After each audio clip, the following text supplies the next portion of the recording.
Many are still grieving. Some families will be lost to one another forever. To those of you who face the difficulties of reconnecting with family and establishing ongoing relationships, we say sorry. We offer this apology in the hope that it will assist your healing and in order to shine a light on a dark period of our nation's history. To those who have fought for the truth to be heard, we hear you now.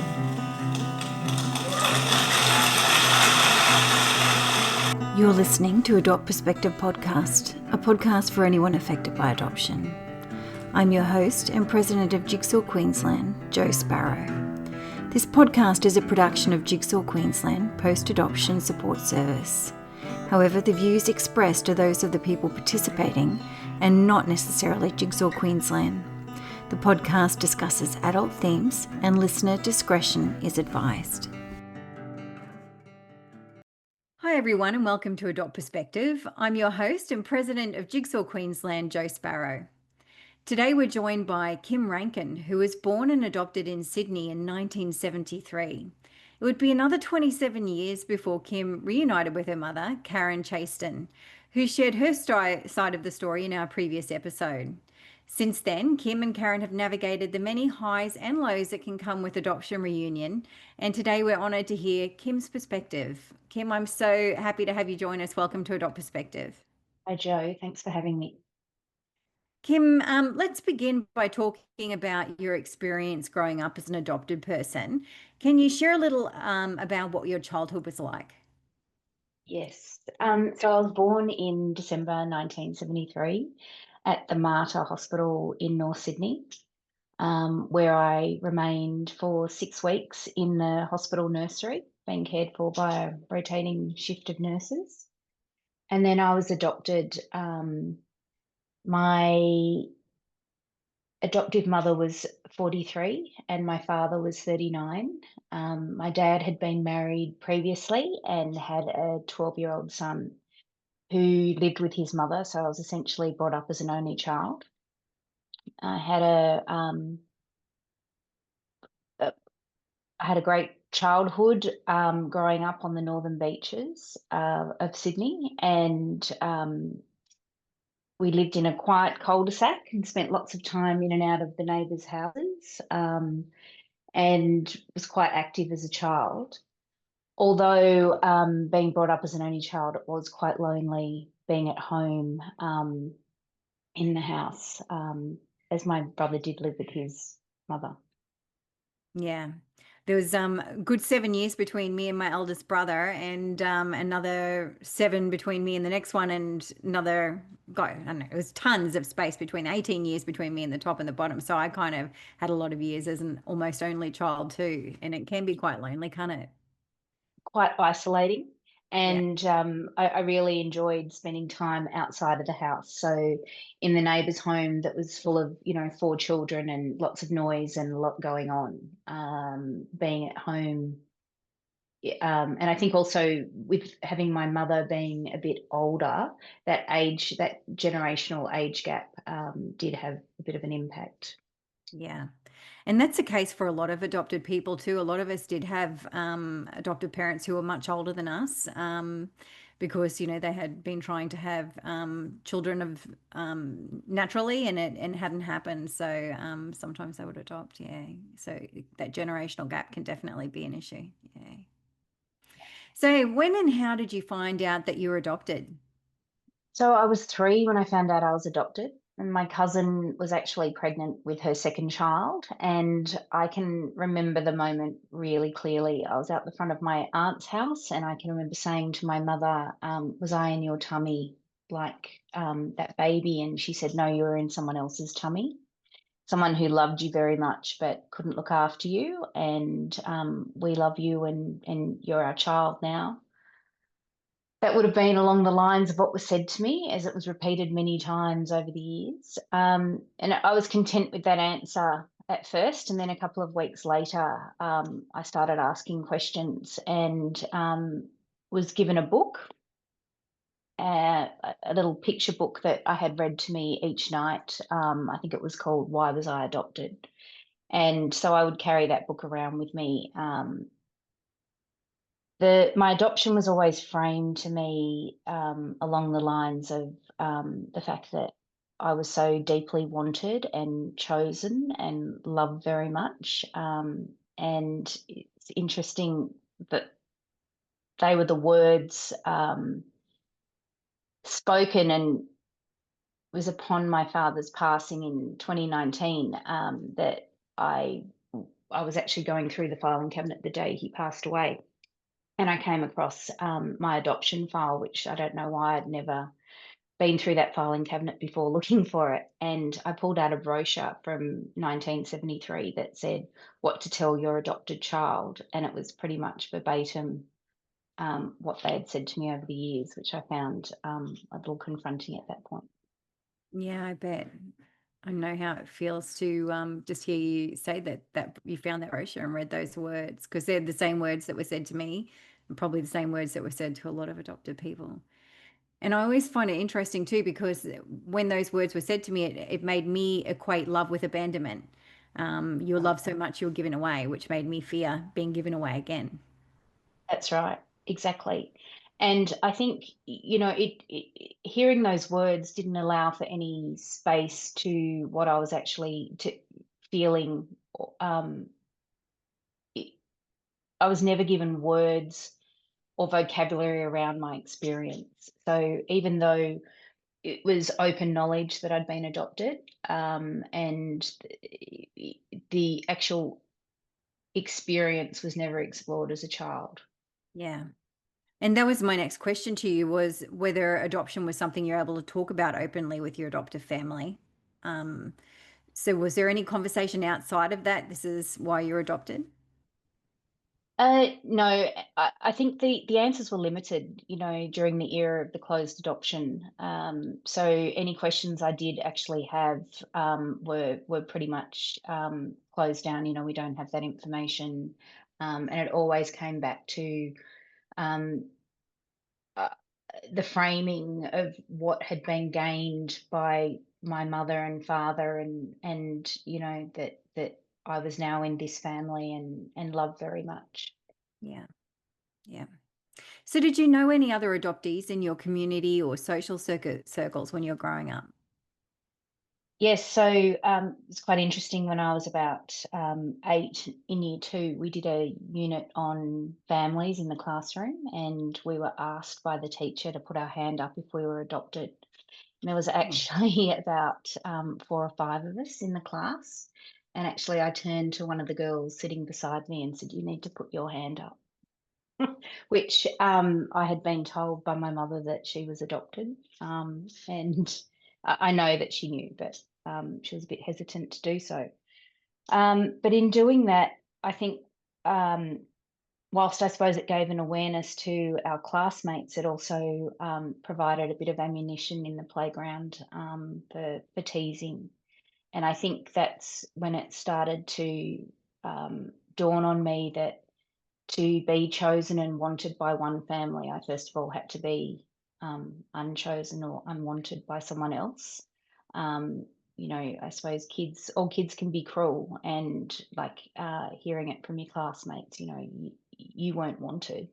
I suppose starts to have an impact. Also, around that time, each year we would my parents would celebrate my special day, the day that I was adopted, which is now known as Gotcha Day. And I can remember going to the opening. The local Pizza Hut had just opened, and we went with our neighbours. And the neighbour's son turned to me and said, "You realise the only reason we're here is because you're unwanted." And so I think around the age of 8, the understanding, it started to dawn on me the real, um, I suppose, what it actually meant to be adopted. yeah. Yeah. That teacher, I Also, don't know what they were thinking, asking you all to put in I self know. identify yourselves. Don't do that, teachers. Not do that way.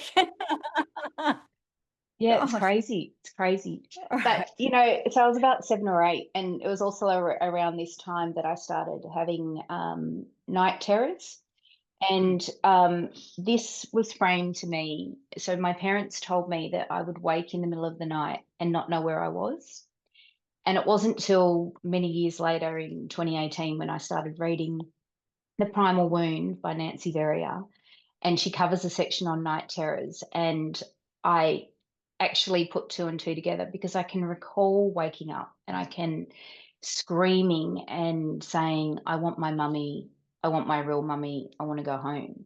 And my parents framed that in I didn't recognize them and I didn't know where I was, and sent me for a brain scan because they thought I had a brain tumor. So the unrecognized trauma, and I put all this down to these incidents happening around the same time.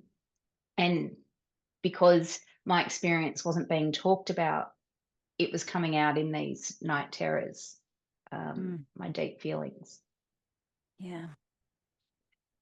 So, obviously, with the closed adoption system, our adoptive parents didn't have a lot of information about our biological family usually. So, what were you told, or did you come to understand before you got any information about your adoption and biological family, apart from that you? When I was about 15 or 16, I started I started rebelling and, found boys and alcohol, and really had this deep desire to know who my mother was and what she looked like and, well, who she was in order to, I suppose, find myself. And my adoptive mother rang the Catholic Adoption Agency, who I'd been adopted through, and had a phone conversation with them, and said to me that I could call back when I was 18, and they'd be able to provide me with some more information, which I wasn't happy with. So I ended up having a phone conversation with them myself, and they relayed the same information. And from there, my mother presented me with some non-identifying information. So that was the only knowledge that I had. And, whilst I still had this deep desire to know who my mother was, it gave me a little piece of the puzzle. I knew at that point that she was 16, so the same age that I was, and that my father was 17. My mother was one of seven children, the third eldest. So that little bit of information helped, but it wasn't enough. I can remember sitting on buses and thinking, is she on the bus, or have we just driven past her at the bus stop? And just that not knowing, um, I found really difficult. And again, like at that time, I did everything I could to be out of the house. So I was, you know, um, it's interesting. A lot of my close friends are from big families of girls, and I spent a lot of time in their houses, and spending time with them. But not long after this incident, my mother's best friend sat me down and said, I know what you've been doing. I know the questions you've been asking, and you've had a really wonderful upbringing and a wonderful life. And if you ever do anything to hurt my friend, I'll never forgive you. And so those words really left an impact on me, and I think that's where um, the sense that I had to be grateful for the life that I'd been given really started to hit home for me. And I took those words on, and they did have an impact on me and how I responded going into the future. Yeah. Wow, that's rough. Yeah. So, in your story, you weren't actually the first to initiate contact, probably as a result of this conversation and the messages you've been given.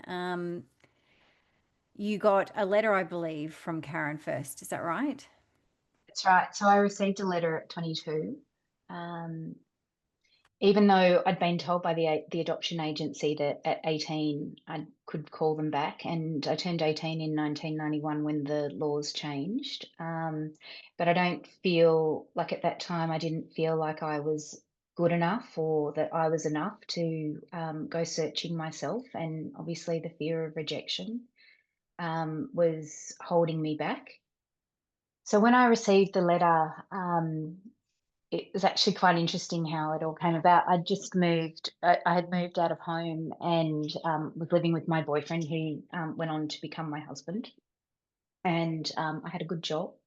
And my mother had called me earlier in the week and she said to me, I've got a pile of letters here for you, lots of mail. Would you like me to open them?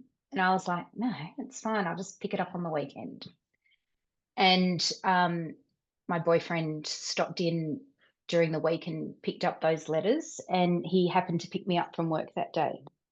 And I jumped in the car, and there was this stack of letters, and I filed through them, and there was one that looked quite official, had a little window, and my name was typed. I thought, oh, I'll open that. Very unlike me to open something official first, but and by the time we'd got to the end of the street, I was crying and I just kept saying, "Oh my God, I've got three brothers." And um, Pete said to me, "What is this letter?" And I was like, "Oh my God, it's from my mum." And so excited to receive it and have some more information. And my first reaction was, I have to go home and write a response straight away.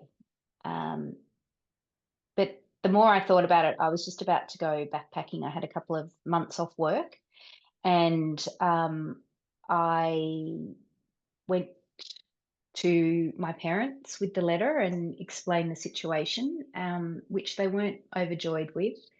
And they weren't, whilst they said to me at that time, we understand that you want to respond, but, what are your thoughts on that? And I think I was also looking at the negative and saying, I'm about to go backpacking. I'll wait till I get back.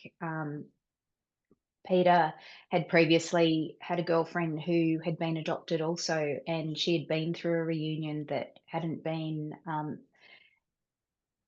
I suppose, had been quite complex. So he was a little hesitant as well. He was like, you need to really think about this. And so I did. I arrived in London very excited and was met by one of my school friends who I was travelling with. And my memories of that time is just one of excitement. And it was only a couple of years ago I said to her, what happened? Like, what was going through my mind? What was I saying to you at that time? And she said, oh my God, Kim, you were so excited by this letter. And I kept saying to you, you were just being so ungrateful. Have you thought about your parents and what this is going to do to them? And you've had this wonderful life. You've been to a great school. So again, that enforced gratitude. And at 22, I took those words on as well. And I got home and wrote many drafts, but never had the courage, I suppose, to send them. Wasn't until Yeah. I when I fell pregnant in 2000 at the age of 26, 27, that I responded to Karen's letter. And I think being pregnant, brings up so many questions, unanswered questions. And not just the physical ones, being asked by the doctors about your mother's experience, but also, I could feel myself bonding with my daughter. And when she was born and I held her in my arms, it just came, it came to the forefront that,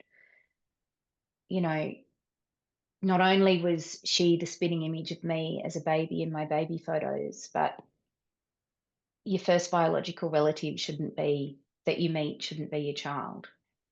Um, and also holding her and the love that I felt for her, it just kept bringing back to me, how could anyone give their baby away? And I really needed to understand the circumstances surrounding my adoption. So at that point, I decided to respond to the letter that I'd received 5 years earlier. Right. Wow. There's so much to unpack there. I'm just thinking about how much like our loved ones can impact our decision making. I know my husband has certainly been hesitant sometimes for me to move forward with different things, not because he didn't want me to move forward, but because he knew the emotional impact it would sometimes have on me, and probably didn't, and was nervous about what he might invite into our lives and into my mind, I guess. And I'm sorry that you got so much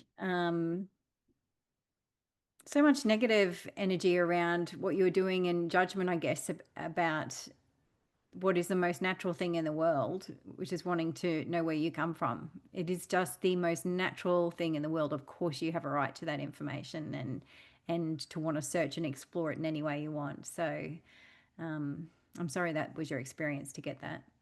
Yeah, thanks, Joe. I think, like the societal narrative that we've got around adoption has been, has only focused on what's being gained by the adoptive family and by the adoptee, and not what we've lost. And I know in my own family, it was thought of that, my life began at 6 weeks when I arrived. So that loss was never, there was no story around that loss. So I didn't feel all my feelings that I had had as a child and, as a young adult. I think I didn't feel that I had the right to be feeling them, because they'd never been explored and there was no vocabulary around them. Yeah. It's very hard to put into words these feelings that you don't understand. Yeah. And I took on the words of everyone around me and thought that, I was still playing that role of the good adoptee, the one that I'd always played. And it's frustrating now at 51 to look back and think that I took their words on and things could have been very different, if I'd actually followed my heart and and done what I wanted. Yeah. So you've decided that you're going to finally write a letter and reach back out to Karen. How did that go? Tell me about that. So again, I sat my parents down and I think I'd actually posted the letter by then. And I said to them that, I had all these unanswered questions, and I needed the answers. And not only for me, but for my daughter at that point. And they were understanding on the surface. And, you know, my mother was supportive, and my father was to a degree. He actually said, you know, understand why you need to do this, and but I don't ever want to talk about it again. And so we never spoke about it again, and until the day he died in 2019. Um, they then said, they were quite private people, and they then said, we don't want anyone to know about this. So whilst we're happy for you to explore this, we would like you not to tell certain people, including my brother and his wife, my sister-in-law, my cousins, my close friend that I'd grown up with, my mother's best friend's daughter. So, to a degree, I felt like I was living a bit of a double life, um, and not able to be open and honest with people. And when I think back about this, and again, I was an adult and I had a child of my own, and why I didn't stand up to them, it comes back to that fear of losing everything you've ever known, and um, the fear that I'd be rejected by my adoptive family if I went against, my father's wishes. So I posted the letter to Karen, and after 5 years, and received a response back within 3 days, which at the time I found quite overwhelming. And we proceeded to write back and forth for a little while, and I think we were sending faxes as well. And then one day she called me. So we spoke on the phone, I think for about an hour, hour and a half, which was quite nice. And a couple of months later, we met. At that point, she was living in Queensland and I was in Sydney. And when we met, all I can remember about that first meet, we met down in Manly, in Sydney's Northern Beaches. And I can just remember meeting on the beachfront and this lady walking towards me, holding a rose, because at that point I hadn't seen any photos of her. So I was thinking, how am I going to know who she is? And we went and had lunch, and I don't remember much about what we talked about. I can remember not eating. I can remember pushing my food round the plate, just being so nervous, but also not wanting that meeting to end. Yeah. So from there, a couple of months later, I met. We were up in Queensland, and we kept in contact. And I then went to dinner and met her husband and sons, and one of her sisters, and her husband. And at the time, her sons, my brothers, were, I think, 20, and the twins were 17. So it was just, I can just remember it just being awkward. Yeah. I also went to a large family gathering. They went away for a weekend in country New South Wales. It was one of the brother-in-law's 50th, and I was invited along to attend. And my husband and I went to that, and I can remember we pulled up at the gate, and it was the first time I was going to meet her mother as well. And large family gathering, because there's 7 children, so quite a lot of people, and all their kids. I can just remember pulling up at the gate and saying, "Okay, we can go home now. We don't need to go in." But yeah, so things started off going quite well, and then about 2 years into reunion, Karen came to Sydney, and we went for coffee, and she told me that they were going to move to Sydney. And at that point, I found that quite overwhelming. And yeah, it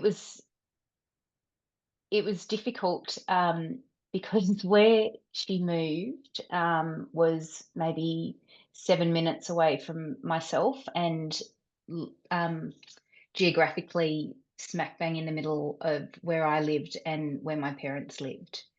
So I found that quite confronting. And also, given the fact that a lot of people that I was close to didn't know about our reunion as well. So I found myself building walls and boundaries and pushing her away. Yeah, I don't think it helped that when she arrived in Sydney, she sent me a letter and said that she'd respect my need for privacy, and wouldn't contact me, but from her point of view, that she had been a good mother to me, and that that she'd done the best that by me in my life. And I think I took that on. I suppose by that stage I had 2 children, and being a mother myself,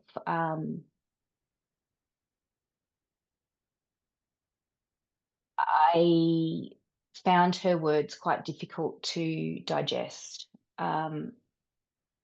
because for me, all I'd wanted all my life was my mother, and she hadn't she hadn't shown up in the capacity that I had needed her to. So to receive that letter did put some distance between us as well. Mhm. Yeah.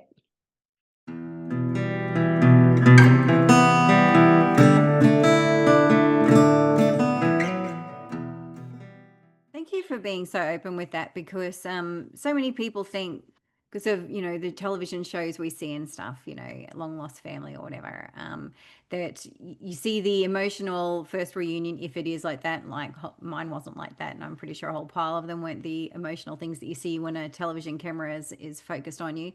But it doesn't follow on with the complexity of what an adoption reunion is like. And I'm sure that there are plenty of adopted people who will be listening, and mothers or fathers of lost too, who might understand that overwhelm. Certainly I did. Like, I had a similar thing where my mother came and moved much closer and wanted to get way more involved in my life, and I just was throwing up the boundaries too, because it was just overwhelming in the extreme.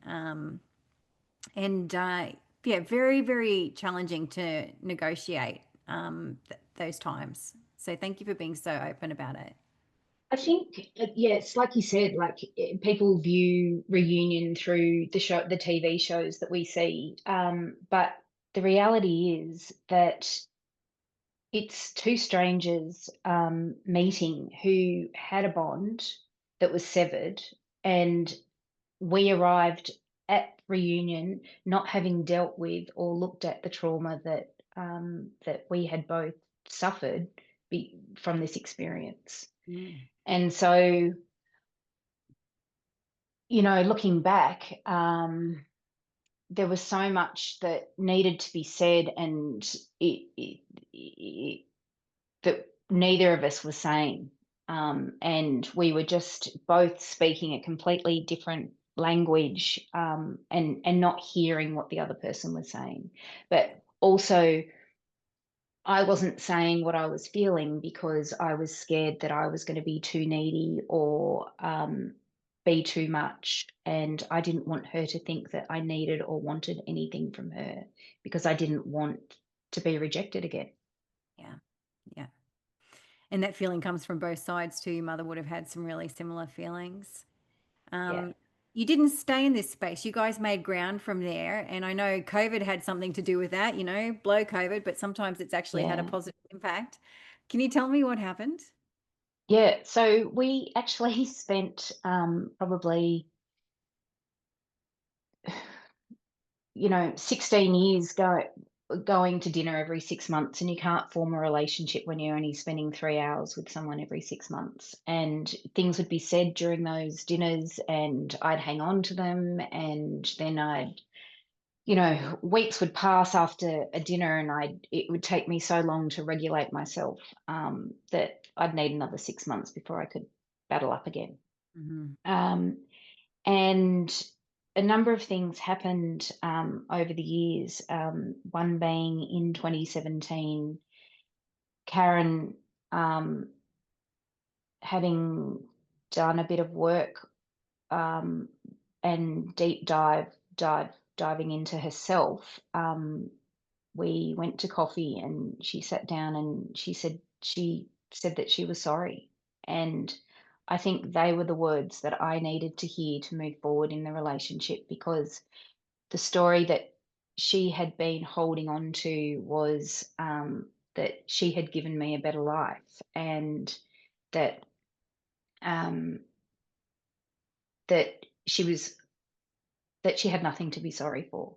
Whereas from my point of view, all I'd ever wanted was my mother, and there was no regret, or I wasn't seeing any regret, or that she had ever wanted or needed me in her life. And so we were both, it was almost like it was a catch-22. I couldn't tell her that I had needed her, because I was getting from her that she had made the right choice and she'd made that right decision.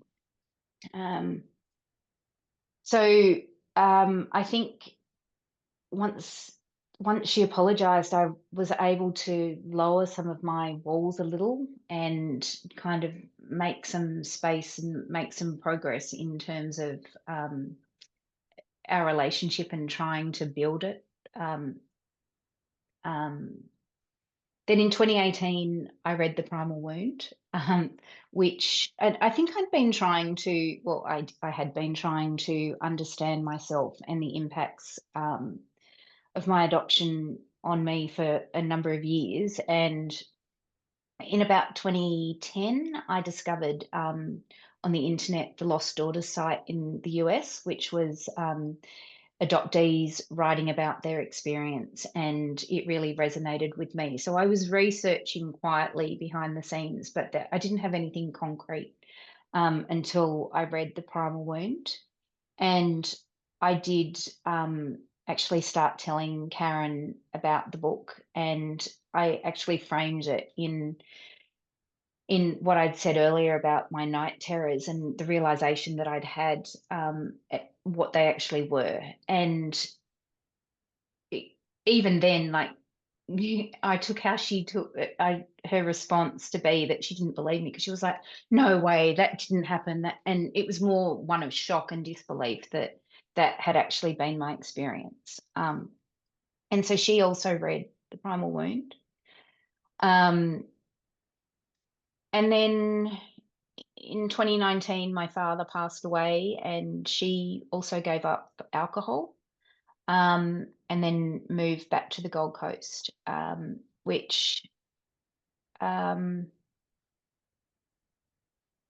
was quite devastating. And um, the first time I went to stay with her, which I couldn't believe that I was doing. In actual fact, I booked the flight to go to the Gold Coast to stay with her because my son had a rugby game up. He was going on a school tour, and he asked if I would go along. And I thought it was the perfect opportunity to go and see her. And I asked to stay with her, which I can't believe I did, given we couldn't even get through a 3-hour dinner without biting. And here am I about to go and stay in her home.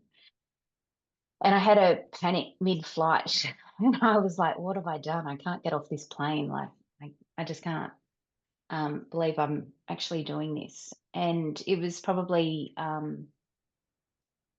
it was the beginning, I think, of us forming a deeper relationship. And what I had actually realized in the lead up to that flight, and I had been talking to a girlfriend a couple of weeks before, that I had verbalized that while she was in Sydney, I had this fear that I couldn't form a deeper relationship with her, because what if I did and then she left? And now she had left, so I was safe to do it. You know, the complexity of the experience, and you think back, this is crazy. But yeah, so from there, I went to stay with her a couple of times, and then we had lockdown in 2020 and then 2021. So to answer your question, Joe, sorry, that was a very long-winded answer. Um, Good she answer. she was coming to Sydney. We had we were going to go and speak with her mother, who actually who I'd met a couple of times, but we'd never actually spoken about the circumstances surrounding my adoption. And at that stage, she was 91, I think, and actually 1 month younger than my adoptive mother. Um, and so even though the headlines were that we were about to go back into lockdown, and the advice she was getting was don't come to Sydney, she found it important to come because we needed to have this conversation. And I'm so grateful that she got on that plane, because we did have a wonderful chat with her mother. And I think it was actually the first time in 47 years that they did actually speak about openly about the circumstances, and what occurred at that time. it was interesting. So my mother, my adoptive mother, still had not met Karen at this stage. And prior to her coming to Sydney, I'd sat down with mum and said to her, you know, Karen's coming to Sydney. I'd really like you to meet her. And she said, who? And I was like, you know, my biological mother. And, you know, we've been in reunion now for 21 years. And I'd like you to meet her.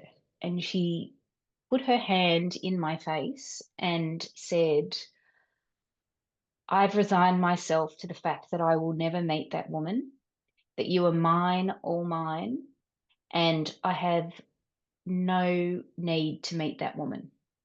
And my reaction, my husband was there, and I think he said to me afterwards, you can't be yelling at a 91-year-old. But I said to her, you know, I have put you and Dad first for 21 years, and this is so important. I need to integrate these both parts of my life together.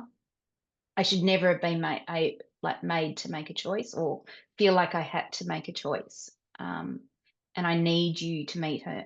And she said no.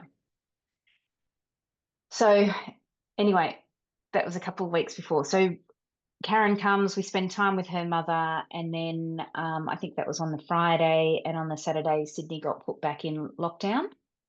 And Karen was able to stay with a girlfriend of hers who lives in the same LGA as me, and we decided that we would get up each morning and walk Manly beachfront and do sunrise.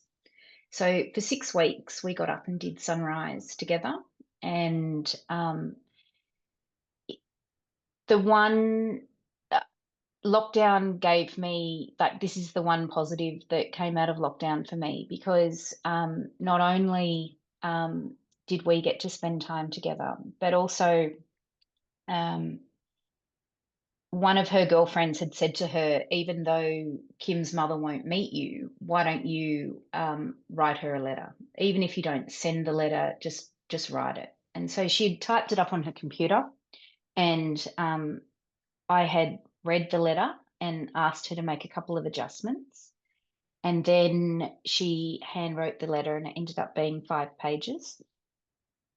And I think that was on the Saturday or the Sunday. And come the Tuesday night, I've got this letter to give to my mother, and I'm walking with a girlfriend, and I tell her the story. She said to me, oh, you can't give her the letter. What if it kills her? And I'm like, I'm not going to be responsible for giving her a heart attack. So I have this letter burning a hole in my pocket, so to speak. And on the Wednesday night, I've got a lamb. My husband's in construction, so he was still going to work. And I have, you know, a roast in the oven. And he walked through the front door, and I said to him, I've got to go. I'm going to my brother's house. So I rang my brother. We're in lockdown, mind you. And I said, I need to come and talk to you. And so I went round and I spoke to him and my sister-in-law. And I just told them the story that I've just told you about my reunion, and I said, I've got this letter and you can open it. So I gave it to them and they read it. And at the end, he just looked at me and he said, so when can we meet her? And I said, well, she's here in lockdown. And he said, okay, well, on Saturday, you bring her here and we'll sit out the back. So I'm claiming mental health. I'm going in and out of people's houses, and I'm like, I need to do this. The next night, so this was, I think, the Wednesday night. On the Thursday night, I get a phone call from my mother. I hear your brother and sister-in-law are going to meet Karen. And I said, yes. And she said, well, I want to meet her too. And I said, but you flat out refused to meet her a couple of weeks ago. And she said, well, if they're going to meet her, I need to meet her. So at that point in time, I said to her, well, my brother's going to have to come and pick you up. I'm not having you meet in the car. Like, my priority at this point is Karen, to be honest, and myself. So we went and we actually had a lovely, it was actually really lovely. And at one point, Mum turned to Karen and said, this is so lovely. Why have we not done it before? And I thought, it was 21 years of me carrying all of this. Yeah, it was pretty difficult. And it was actually interesting because I said to my mother at the time, I said, you used to tell me this story about how you would, when I was little, how you would go to the hospital on the day that you chose me, and that you walked up and down the nursery, and there was 2 rows of girls and 1 row of boys, and you chose me in the nursery. And I had worked out that this was a made up story over a number of years, but she said to me, "Oh, I just made that up. Of course I made that up." And I thought, here are these stories that I actually don't even know what what the truth is, because 2 years before that, I've read the brochure about what's to be told to your adoptive child, and they've repeated it. And then there's these made up stories that go along with it. Yeah. Yeah.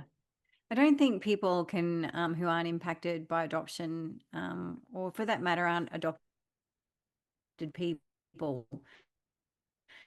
can really understand. Like, I always feel like sometimes I'm walking on carpet that's got water underneath it, and the level changes all the time. Like the things that the foundation our lives are built on, our identities are built on, are so shaky, and they can move and sink, and things you thought were true, you find out weren't quite true, or they were, and so it doesn't feel very solid sometimes. And sometimes, I've had some magical thinking around adoption where I've thought I've discovered that something wasn't true, and I go down this whole rabbit hole, and then later on I kind of wake up out of it and go, actually that part was true. Why did I go down this rabbit hole of my thinking got wrong, like, my mind got wrong.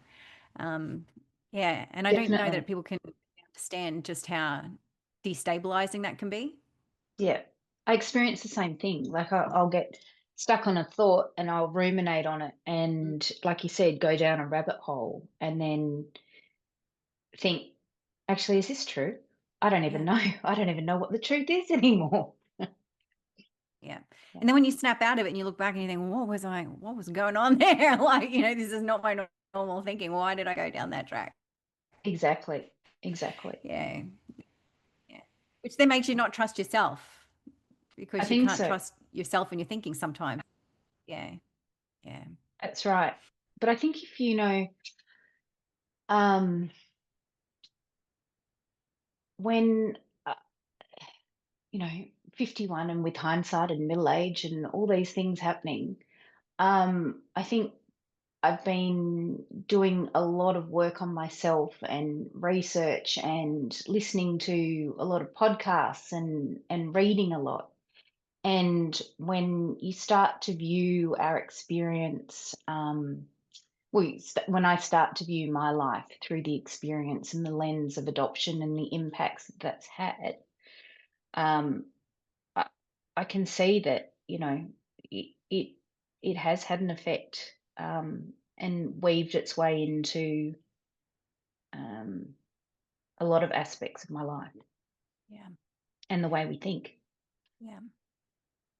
So, um, this this new relationship in your life with Karen, it's not so new now. It's decades in, and it's really fully morphed into something quite important now. Not that it wasn't important before, you know what I mean, but something beautiful, I guess. Um, the experience of reconnecting and all of that, what has it brought to your life? I think that, like you said, like it's a new phase in our relationship. So even though we've been in reunion for 24 years, really it's only been in the last 5 years that we've been able to connect and build a deeper, loving relationship, a mother-daughter relationship. To me, I I didn't have the experience. I looked at my girlfriends and so wanted to be close to my mother, and that just wasn't my experience growing up. Whereas now I feel that, there's a level of friendship, but there's also that mother daughter relationship with the complexity of the separation and adoption experience added in. So it has definitely added to my life. Although I think that it also highlights what's been lost. So there's definitely a grief that comes up. Reunion doesn't fix um, our what we have lost. I think it sometimes highlights it, and for me, still living in a different state, there's this area of separateness that I still feel. My brothers live close by to her, and there's still the family barbecues that I'm not at, and it's not because I wouldn't be invited. It's because of distance that I'm not. So there's still a tug there, because that need to belong and wanting to belong, you know, is still a bit of a struggle at times. Yeah. Yeah. So, I guess one of the things that is popping out to me there, you can correct me if I'm wrong, but I sometimes feel like when we go into a reunion where we're thinking about putting something back, or fixing something in the past and filling it up. And I think maybe it's a thinking that trips us up sometimes in reunion. Instead, we should be looking at building something new and not having an expectation of what it should look like and feel like, because it's probably not going to meet that expectation. It's something new, isn't it? It is, but it's something I struggle with all the time, Joe, my expectations, and that I don't know, maybe it's that fantasy that's always been there, that fantasy family that I dreamed about as a child, and what that should look like. So yes, it is. Managing expectations is difficult, and reining yourself back in, and yeah, I suppose dealing with the reality of the situation. But there is no magic fix. I think so many people view adoption as like that transactional, but it's a lifelong experience, and it's um, our journeys aren't linear. Like it's going to continue, Yeah, the absolutely. ups and downs. So when you look back now on your experience of adoption to this point, knowing it's lifelong and there's lots more to come in your experience of adoption, but when you look back at how it shaped your life, and relationships, and even yourself as a mother, what are your thoughts on that? I think that I think that it has shaped every aspect of my life. I think that the experience of being adopted has impacted every area, throughout my childhood, through teenage years, adulthood, parenthood, all of it, because um, the I don't know, we did say coping strategies, our survival strategies that we brought into play to ensure that we wouldn't be abandoned or rejected again. They're still here. Um, and I think it's through understanding myself and recognizing how I am um, responding or reacting in a situation, and and and trying to manage that. Yeah. But it has impacted, I know, with my children, dealing with reunion, when they were younger, I compartmentalized all my feelings because I needed to show up and be the best mother that I could be. But I wasn't dealing with any of the stuff that was coming up for me. I was just pushing it aside and burying it further. And so it wasn't till I was able to get to a point where I could, dive into those feelings and explore them, that really I could really understand myself. Um, yeah, to this point. Like you said, it's lifelong. But Yeah. I know that when I look back, I can see that how I have turned up, showing up in reunion, showing up for my kids, in all areas of my life, in all relationships. If I'd had this knowledge sooner, I think it would have, things would have been different, if I'd been able to understand myself. Yeah. Kim, thank you so much for joining me today, sharing your story with such honesty and such heart. It's been a real privilege for me to hear your perspective, and I know that your words are going to really resonate with our listeners as well. So thank you so much. Thank you so much, Jo. And to everyone tuning in, just remember that every adoption experience is unique and it's never too late to explore your own story. If you're looking for support, resources, or simply a place to be heard, Jigsaw Queensland is here for you. If you'd like to support the podcast, please leave a review, share the episodes, or get in touch, because we really do love hearing from you. And if you have a story of your own that you'd like to share, just head to the Adopt Perspective podcast page on the Jigsaw Queensland website and complete the prospective guest form that you'll find there. And thank you everyone for tuning in. I'm Jo Sparrow, so take care and bye for now. Thanks for listening to the Adopt Perspective podcast. If you'd like to find out more, go to the podcast page on www.jigsawqueensland.com and you'll find a wealth of information and resources on the website. If you reside in Queensland, you can reach Jigsaw Queensland's Forced Adoption Support Service on toll-free 1800 210313, or you can call Jigsaw on 07 33 58 6666. If you live in another state of Australia, you can still call the Forced Adoption Support Service number and your call will be answered by the Forced Adoption Support Service in the state that you are calling from. In every other state, Relationships Australia operates this service.